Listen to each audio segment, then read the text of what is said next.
어피니티에 가가지고 어피니티에 대해서 간단하게 한번 좀 살펴보도록 하겠습니다. 이게 초기 화면이고요. 여기서 파일에서 뉴 새 문서를 만들면 문서를 지정하는 옵션이 나와요. 여기 왼쪽에 지금 시커먼 영역, 이거는 용지 사이즈를 어떻게 할 거냐. 자, 우리는 보통 일반적으로 문서를 만드는데 미국에서 사용하는 일반 문서의 이름이 뭐예요? 미국에서 만드는 일반적인 문서의 사이즈는 레터예요. 레터. 사이즈는 8.5인치, 11인치예요. 한국에서 오래 살다 오신 분은 기본 문서를 A4로 얘기를 해요. A4는 레러와 달라요. 사이즈가 달라요. 그런데 워드에서, MS 워드에서 기본 문서를 처음 만들기, 새로 만들기를 누르면 기본이 A4로 돼 있어요. 그러다 보니까 그걸 가지고서 막 열심히 문서를 만들고 나서 프린트를 딱 해보면 밑에가 잘려요. 왜냐면 레러는 A4보다 약간 뚱뚱하고 짜리몽땅하거든요. A4는 좀 더 날씬하고 길어요. 그러다 보니까 날씬하고 긴 거를 짜리몽땅하고 뚱뚱한 거에다가 프린트를 하면 밑에가 안 나온다라고 하는 거죠. 그래서 나는 분명히 위에도 여백 줬고 밑에도 여백을 줬는데 밑에는 여백이 이만큼 나와 있고 글자가 절반 잘려 있는 그런 경우들도 보기도 해요. 그 이유가 뭐냐면 내가 문서를 잘못 선택해서 그런 거예요. 이해가시죠? 자, 그런데 여기에서 또 한 가지 볼 거는 뭐냐면 이 위에 보면 프리셋 오리엔테이션이라고 있어요. 내가 여기에 미리 이렇게 지정되어 있는 사이즈들을 프리셋이라고 얘기를 해요. 그래서 여기에 A4도 있고 레러도 있어요. 그런데 여러분이 보는 A4랑 레러가 여기 모양이랑 좀 다르죠? 왜요? 우리는 세로로 보잖아요. 근데 얘는 지금 가로로 누워 있잖아요. 이해가세요? 이거는 위에 보면 프리셋이 누워 있는 거를 선택을 해놔서 그래요. 세로로 돼 있는 거를 선택을 하면 세워진 걸로 모양이 바뀌어요. 이렇게 여기에 사이즈가 있고요. 그래서 사이즈가 있는데 여기에 보시면 레러 사이즈, 항상 레러 사이즈를 선택을 하세요. 기본 문서를 만들 때는 예를 들어서 가로 문서를 만들 수도 있어요. 그럴 때는 가로로 선택을 하시고 여기 프리셋 오리엔테이션을 가로로 선택하시고 아니면 일반적으로 어떤 문서를 그냥 만들 때는 세로 문서를 선택을 하시고, 그러니까 요거를 보면 모양이 일단 가로인지 세로인지는 알 수 있을 거 아니에요? 나는 세로 문서 만들 거면 세로를 선택을 하시고 가로를 선택하실 거면 가로를 선택하시고. 자, 그런데 여기에 보면 페이지 사이즈, RGB, 페이지 사이즈, CMYK 이렇게 있어요. 그리고 거기에도 CMYK에도 레러가 있어요. 자, RGB와 CMYK는 RGB는 화면용이에요. 그러니까 인터넷에 올릴 때는 RGB를 사용을 해요. 그리고 문서로 편집을 할 때는, 그러니까 출력을 할 때는 CMYK를 써요. 여러분이 잉크젯 프린터를 사용하시고 계신 분들이 있으면 그 프린터 잉크를 살 때 색깔이 4개가 있어요. CMYK, C 사이안, M 마젠타, Y 옐로우, K 블랙. 기초 공부가 되게 중요한데, 기초 상식이 중요한데, 빛의 삼원색, 색의 삼원색 여러분 기억하십니까? 여러분 다 배웠어요. 모든 사람이 다 배웠어요. 빛의 삼원색, 빛의 삼원색에는 노란색이 안 들어가요. 빨강, 파랑, 녹색이 들어가요. 빨강, 파랑, 녹색. 그리고 색의 삼원색, 빨강, 노랑, 파랑. 네, 중요한 거예요. 이거 정말 중요한 거예요. 사람들이 너무 무시하고 있는데 정말 중요한 거예요. 빛의 삼원색은 다 더하면 무슨 색깔이 돼요? 흰색이 된다고 우리는 배웠어요. 그런데 엄밀하게 말하면 흰색이 아니라 무색이에요. 자, 색의 삼원색을 다 더하면 무슨 색이 돼요? 검은색이라고 배웠어요. 그런데 다 더하면 검은색이 아니라 요 옷과 같은 칙칙한 그런 색깔이 나와요. 제대로 된 검정색이 안 나와요. 그래서 블랙을 따로 붙이는 거예요. 하나 더. 그래서 CMY만 해가지고 원래는 색의 삼원색을 가지고서 검정색이 나와야 되는데 안 나오니까 검정을 따로 붙여가지고 검정은 검정으로 이 덧칠을 하는 거예요. 그래서 여러분이 문서를 만들 때는 CMYK를 사용하시고, 그리고 웹에 올릴 그런 사진 같은 것들을 편집을 하실 때는 그 RGB를 선택을 하시면 돼요. 그런데 거기 밑에도 보면 이거는 문서 사이즈고요. 그 밑에 보면 그 포토 해가지고, 지금은 그럴 일은 없지만 사진 출력하는 분들 있잖아요. 4 곱하기 6, 뭐 3 곱하기 4, 뭐 이런 거, 그런 것들이 여기에 나와 있고요. 그리고 캔버스는 훨씬 더 큰 사이즈인데, 그리고 뭐 비디오나 웹을 만들 때는 그 밑에 어떤 프리셋들, 사이즈들을 이렇게 미리 제공을 해주고 있어요. 자, 그리고 그 옆에 보면 그거를 더 디테일하게 설정할 수 있는 부분들이 몇 가지가 나와요. 여러 중요한 부분들이 있지만 지금 저희는 요거를 공부하려고 하는 게 아니에요. 그래서 일단 아무거나 선택을 하시고, 자, 그리고 나서 이제 위에 보시면 여기에 벡터, 픽셀, 레이아웃, 여러분은 캔바 AI까지 4개가 나와 있을 거예요. 저는 거기다 몇 개를 더 좀 추가를 해가지고 그렇게 나와 있는데, 저 위에 있는 것이 스튜디오예요. 스튜디오라고 하는 개념이 좀 여러분 되게 낯선데 뭐라고 생각하시면 되냐면 이렇게 생각을 하시면 돼요. 내가 뭐를 만들 수 있는 툴이 한 300 몇 가지가 있어요. 엄청나게. 그러니까 남자분들 같은 경우는 공부실에 이렇게 그냥 한 벽을 전체적으로 다 툴들이 이렇게 막 있어요. 그런데 예를 들어서 오늘은 목공을 할 거예요. 목공을 하려면 필요한 것이 뭐가 있을까요? 톱, 뭐 대패, 사포, 뭐 이런 것들이 필요하겠죠. 그런데 도구함에 거기에다가 칼, 조각칼, 뭐 페인트, 뭐 이런 것들까지 이렇게 너부정하게 다 있어요. 그러면 작업하기 좋아요, 안 좋아요? 좋지 않죠. 그러니까 목공하면 거기에서 필요한 도구들만 따로 빼가지고 여기다 붙여놓은 거예요. 그래서 목공 작업을 할 때는 그 앞에 가서 그 툴만 가지고 작업을 하는 거예요. 그런데 때때로 목공 작업을 하다가도 여기에 없는, 내가 미리 세팅되어 있는 요것에 없는 것이 필요할 때가 있잖아요. 그럴 때는 내가 여기에다가 다른 데서 가져와 가지고 놓을 수가 있어요. 그러니까 요것은 스튜디오라고 하는 개념은 뭐냐면 엄청나게 많은 툴이 있는데 그 툴들 중에서 벡터 작업을 하는데 그림을 그리는 데 사용되는 그런 툴들만 모아놓은 게 벡터고, 그 다음에 사진과 관련된 부분들, 그런 툴들만 모아놓은 것이 이 픽셀이고, 문서 편집을 하는데 필요한 것들만 모아놓은 게 레이아웃이에요. 이해가세요? 자, 그래서 그거를 어떻게 볼 수 있냐면 여기 오른쪽에 이름을 알려드릴게요. 요 위는 스튜디오. 자, 요거 옆에 있는 건 툴. 그 다음에 여기 스튜디오 점점점 있는 옆에 있는 거, 이거는 툴바. 그리고 따로 이렇게 뭐 이렇게 써져 있는 옆에 있는 거 있죠? 요런 거를 패널이라고 얘기를 해요. 패널. 그래서 가장 거시적으로 봤을 때 스튜디오가 가장 좀 큰 개념이라고 볼 수가 있고, 그리고 이 스튜디오를 누르면 여러분 요거 한번 눌러보세요. 눌러보시면 요 옆에 있는 툴이 바뀌어요. 바뀌나요? 뭐가 조금씩 바뀌죠. 기본적으로 어떤 작업을 하든지 들어가는 애들이 있어요. 벡터를 하든 사진 편집을 하든 그 문서 편집을 하든 글씨 쓰는 거는 다 들어가야 돼요. 사진에도 드로잉에도 글씨는 다 들어갈 수 있으니까. 그래서 글씨는 그대로 거의 있어요.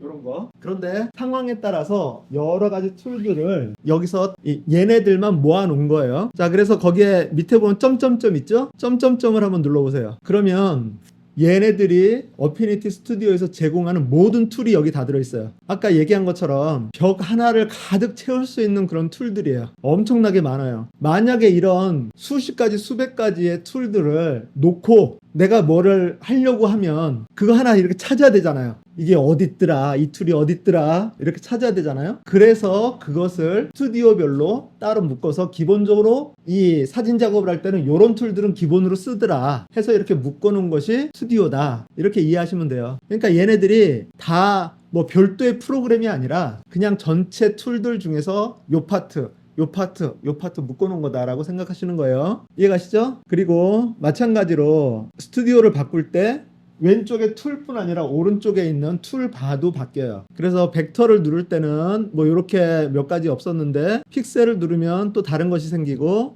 레이아웃을 누르면 또 다른 것이 생기고 그래요. 그 위에 있는 툴바도 뭐 정렬이라든가 뭐 이 레이어를 이렇게 올리고 내리고 하는 거라든가 합치는 거라든가 뭐 이런 거 저런 것들이 여기 나와 있는데, 이런 것들도 이렇게 좀 바뀌어요. 그리고 마찬가지로 이것에 따라서 패널들도 바뀌어요. 옆에 있는 패널들이 상대적으로 많이 쓰는 것들로 이렇게 기본적으로 바뀌어요. 그러니까 환경이 바뀐다라고 생각하면 돼요. 내가 이런 모든 것들이 다 스튜디오에 따라서 그냥 이렇게 환경을 만들어서 사용하는 거다. 만약에 여러분이 나만의 어떤 스튜디오를 만들고 싶다, 여기 있는 툴, 여기 있는 툴바 이런 것들을 활용을 해서 나만의 스튜디오를 만들고 싶다 라고 하면 여기 스튜디오 끝에 점점점 있는데 점점점을 누르시면 여기서 여러분은 지금 4개만 체크가 돼 있을 거예요. 기본적으로 4개만 체크가 돼 있는데 저는 이걸 다 체크를 해놨어요. 필요할 때가 있으니까 저는 이제 이 작업을 워낙 많이 하니까. 그리고 여기에서 크리에이트 스튜디오라고 해가지고 여러분이 여러분만의 스튜디오를 만들 수도 있어요. 나는 다른 거 다 필요 없고 요것만 필요해 라고 해가지고 그거를 그 툴들만 모아가지고 여러분의 스튜디오를 만들 수 있어요. 자, 개념은, 전체적인 개념은 아시겠죠? 자, 이제 여기를 가봤어요. 자, 여기에 2개가 지금 만들어졌어요. 아까 저희가 2개를 만들었죠? 하나는 미니멀리즘, 그 다음에 가독성, 그렇게 해서 하나를 만들었고, 하나는 그냥 눌러서 만들었고, 그 2개 차이, 프롬프트를 집어넣은 것과 집어넣지 않은 것의 차이를 여러분한테 한번 보여드리려고 그래요. 2개 중에 어떤 게 어떤 거냐 알 수 없어요. 여기 이걸로만 봐서는. 그런데 여기 점점점을 눌러보시면 여기에 맞춤 프롬프트 보기라고 하는 것이 나와 있으면 이거는 내가 뭔가를 여기다 집어넣은 거예요. 그래서 요거를 눌러보시면 미니멀리즘, 가독성 좋은 슬라이드, 요것이 요 밑에 거예요. 그리고 요거는 눌러보시면 그것이 안 나오죠.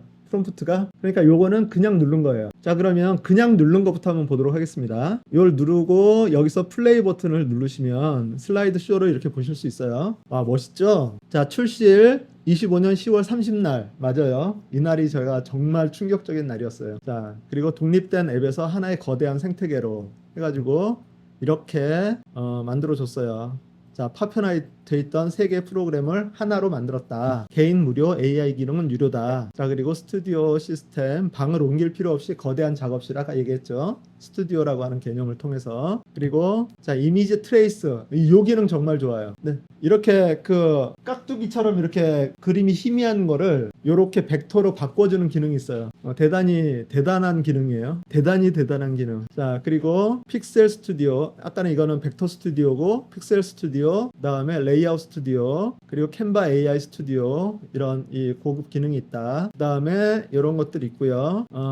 하이브리드 워크플로우 이렇게 있고요. 전문가를 위한 자동화 제어, 디지털 출판. 자, 요렇게 얘가 만들어 줬어요. 여기까지. 자, 그 다음에 제가 했던 미니멀리즘, 심플하게 되어 있는 거는 어떻게 만들었는지 보도록 하죠. 자, 이렇게 첫 화면이 나와 있고요. 네, 이렇게 만들어 줬어요. 뭐 내용이 비슷하긴 한데, 자, 이 정도 프레젠테이션 만들면 내가 지금까지 제가 말씀드렸던 것이 여기 지금 거의 대부분 다 나와 있죠? 그런가요? 이렇게 해서 발표하는 자료를 만드는데 상당히 도움이 돼요. 그러면 요거를 가지고서 인포그래픽을 한번 또 만들어 볼 거예요. 인포그래픽. 첫 번째 그냥 한번 눌렀어요. 자, 두 번째 또 하나를 만드는데, 이번에는 연필을 누르고 여기에 보면 가로, 세로, 정사각형, 그 다음에 간결하게 표준 상세. 저는 간결하게를 되게 좋아해요. 간결하게를 해놓고 밑에다가 역시나 제가 좋아하는 미니멀리즘, 가독성 좋은 인포그래픽, 이렇게만 해가지고 저는 되게 심플한 게 좋거든요. 자, 그렇게 해서 2개를 또 만들었어요. 얘도 시간이 좀 걸리는데 조금 이따 일단 한번 보죠. 자, 그리고 나서 이렇게 만들었으면 얘를 점점점 눌러서 다운로드를 할 수가 있어요. 다운로드를 하는데 PDF 형식으로 다운로드를 해요. 자, PDF로 다운로드를 받았어요. 자, 그럼 여기 있어요. 자, 들어가서 자, 다운로드에 있는데 더블 클릭을 하면 이렇게 나와요. 저는 개인적으로 제가 만드는 문서에서 여기 밑에 노트북 LM이라고 써져 있는 것을 뭐 가능한 대로 안 지우고 그냥 해요, 웬만하면. 그런데 많은 분들이 이거를 지우는 것에 상당히 많은 이렇게 혈안이 돼 있어요. 이거를 보여주기 싫은 것 같아요. 이거를 지우려고 이렇게 노력을 해요. 자, 그런데 이거를 어떻게 지우냐? 이거를 어떻게 지우겠어요? 이거를 갖다가 제미나이에다 집어넣고 밑에 있는 그 노트북 LM 이 로고를 지워줘. 그럼 지워줄까요? 안 지워줄까요? 지워줘요. 그런데 더 놀라운 일이 생겨요. 그 자리에 제미나이 로고가 이렇게 들어가요. 제미나이로 했다라고 해가지고 제미나이 로고가 이렇게 들어가요. 그러면 그 제미나이 로고도 지워줘, 그렇게 얘기할 수 있잖아요. 그럼 제미나이 로고를 지워줘요. 그리고 또 제미나이 로고를 붙여줘요. 이해가시죠? 물론 이제 그거를 다른 데 가가지고 뭐 그록이라든가 챗GPT 가가지고 지워달라고 하면 지워줄 수도 있어요. 그런데 그것이 그냥 요거 하나만 지우는 게 아니라, 만약에 내가 제목을 보니까 어피니티에서 이 F가 이게 F자인데 원래 F가 아닌 것 같죠? 그러지 않나요? 꼭 FR 같기도 하고, 요 부분이 좀 마음에 안 들어요. 내가 요걸 수정하고 싶단 말이에요. 자, 요걸 어떻게 수정하느냐? 수정할 수 있는 방법이 있다 없다? 여기서는 없어요. 왜냐면 얘는 글씨가 아니에요. 얘는 이렇게 선택을 하려고 해도 선택이 안 돼요. 글씨가 아니고 그림이에요, 그냥. 얘는 그림이기 때문에 얘를 수정을 하려면 포토샵이나 그림 편집하는 프로그램에서 수정을 해야 돼요. 그런데 우리가 그거를 잘 다루지 못하잖아요. 요거 PDF잖아요. PDF. 사람들이 PDF 파일 이거 만든 거를 어떻게 파워포인트로 넘겨요? 라고 이렇게 많이들 물어봐요.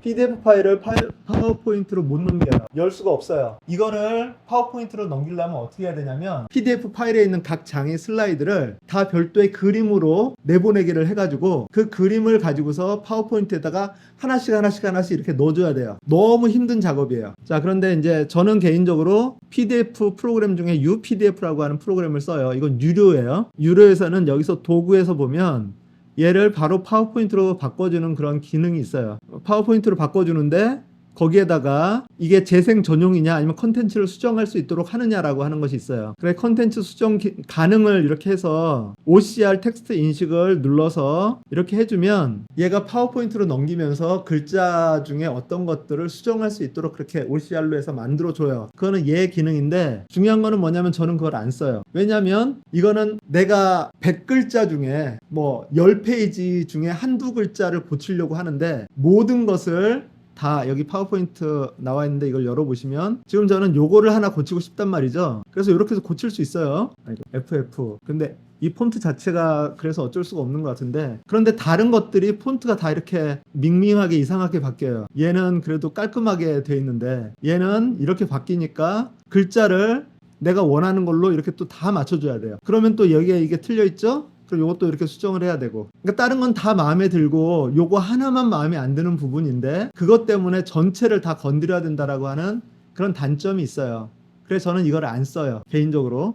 자 그럼 저는 어떻게 하느냐 어피니티에 들어가셔가지고 어피니티에서 파일 열기 오픈을 하면 얘는 PDF를 바로 가져올 수 있어요. 자 다운로드해서 방금 전에 다운했던 PDF 파일을 바로 오픈을 할 수 있어요. 자 오픈을 하는데 그냥 이렇게 그림으로 가져와요. 각 페이지를 다 가져와요. 이해가시죠? 자 그리고 나서 나는 요 부분이 마음에 안 들어요. 요 부분만 수정하고 싶다? 못해요. 왜냐면 얘는 그림이기 때문에 글자 정보를 가지고 있지 않아요. 자 그랬을 때 여기에 레이아웃을 선택을 하시고 여기에 보시면 글자를 쓸 수 있는 게 두 가지 종류가 있어요.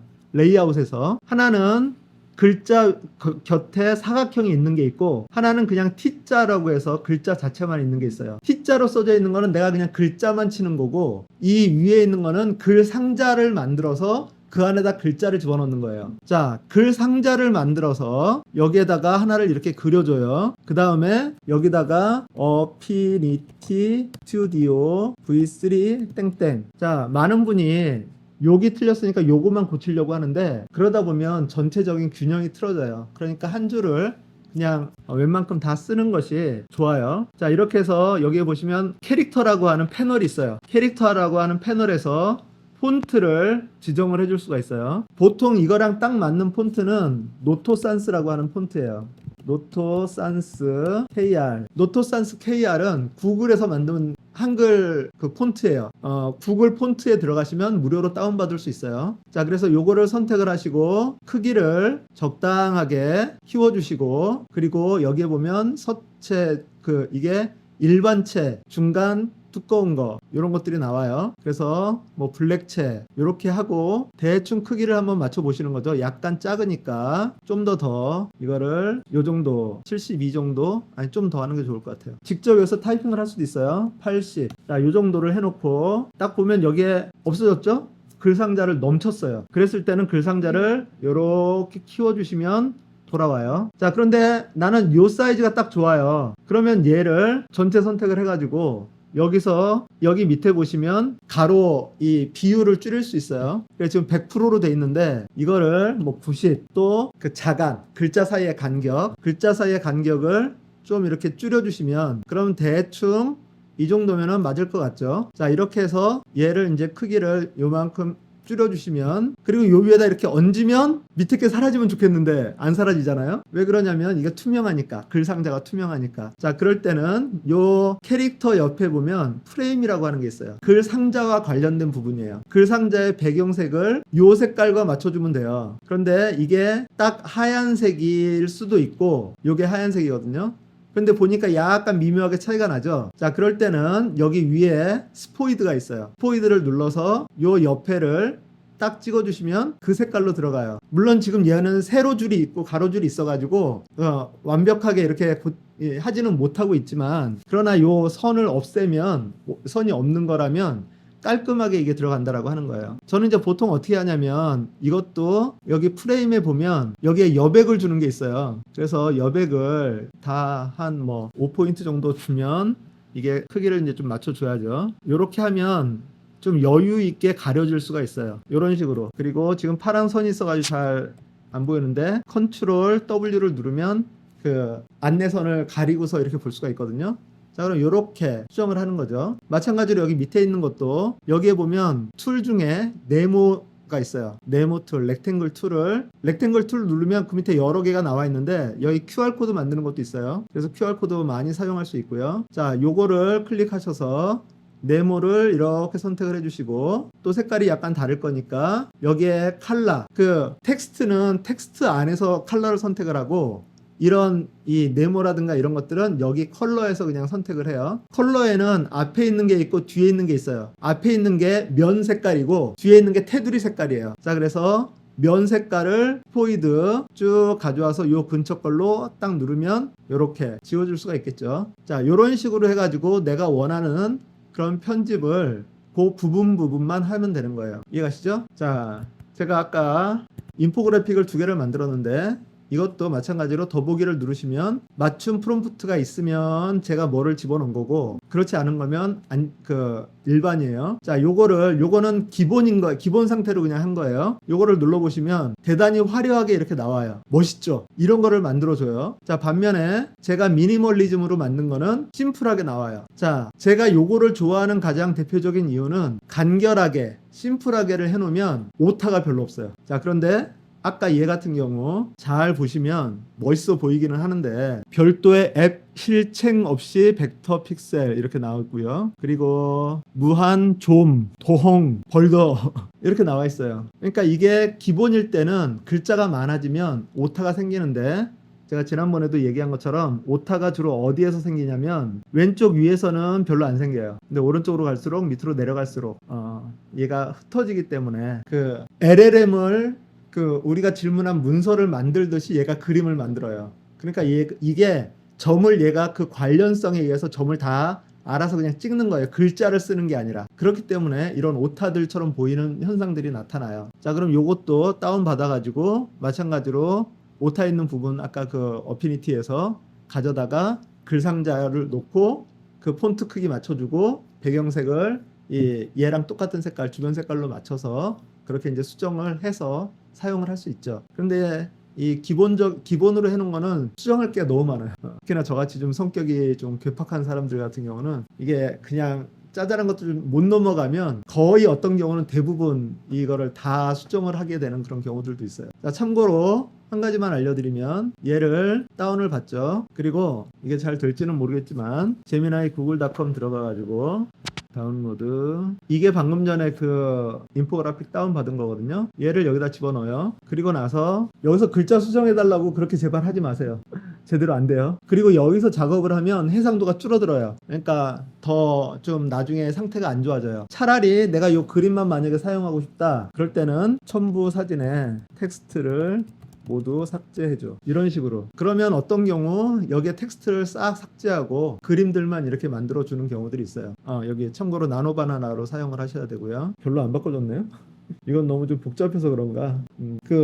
이런 식으로 이제 프롬프트를 그렇게 넣으세요. 첨부 사진에 간단한 것은 프롬프트의 배경을 다 삭제해줘, 아니면 프롬프트에 텍스트를 다 삭제해주고, 또는 이렇게도 써요. 저는 위에 첨부 사진에 아이콘들만 추출해줘, 고해상도로, 이런 식으로. 그 나노바나나 그렇게 해서 하시면 여기서 아이콘들만 이렇게 추출을 해서 보여주기도 해요. 그럼 이제 문서 편집을 만약에 잘 하실 수 있다, 그럼 그 아이콘만 갖다 사용하고 싶다, 그렇게 했을 때는 그런 방법도 상당히 유용합니다. 근데 제가 개인적으로 봤을 때는 간결하게, 첫 번째 간결하게, 그 다음에 슬라이드를 만들 때도 프롬프트에다가 오타가 나지 않도록 주의 깊게 그렇게 작성해줘라고 하는 그런 멘트들을 좀 집어넣으면 상대적으로 오타가 줄어요. 그러니까 그 프롬프트를 좀 잘 활용을 하셨으면 좋겠습니다. 자, 이렇게 방금 전에 그 아이콘들만 추출해달라고 했더니 이렇게 추출을 해줬죠.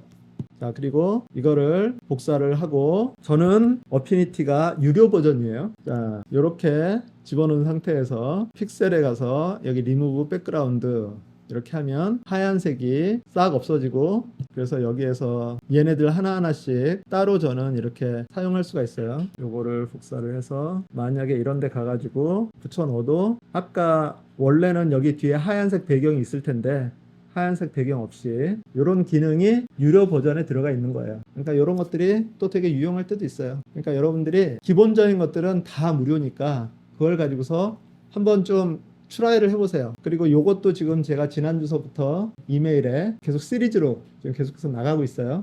2번째 지금 나갔는데 아직은 이론적인 거지만 이런 것들도 여러분이 계속 보시고, 또 아까 어피니티 여기에서 이런 것들을 사용해서 공부하시고 그러시면 좋을 것 같아요. 아마 다음 주에도 요거에 대해서 좀 더 할 것 같아요. 오늘은 이제 되게 맛만 본 거니까, 그래서 수정이라든가 이런 부분들을 좀 더 잘할 수 있는 방법들 같이 모색을 해보도록 하겠습니다. 수고 많으셨습니다.